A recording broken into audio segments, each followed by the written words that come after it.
If you have a leaky shower head or just looking to update your bathroom, replacing a fixed mounted shower head with a handheld shower head is a relatively easy process. You will need a crescent wrench, towel, plumber's tape, and a new shower head kit. In order to complete this project, first, close the drain to prevent parts from falling into it. Also place a towel in the tub to protect it from dropped tools and parts. Be sure to shut off the water supply to prevent water from dripping during the exchange. Next, remove the old shower head, turning the shower head counterclockwise.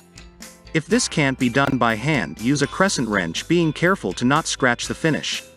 Remove the old plumber's tape and make sure the shower arm threads are clean. Next, wrap the threads with new plumber's tape. Wrap the tape in a clockwise direction 4 to 6 times around the threads and then press the tape into the threads.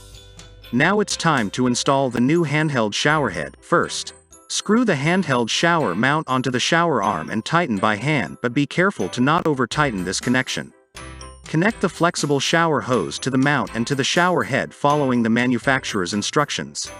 Place the handheld shower head into the mount, turn your main water supply back on, and then run water in the shower to check for leaks. If leaks occur, carefully tighten the connections until they are gone, or remove the shower head and apply more plumber's tape.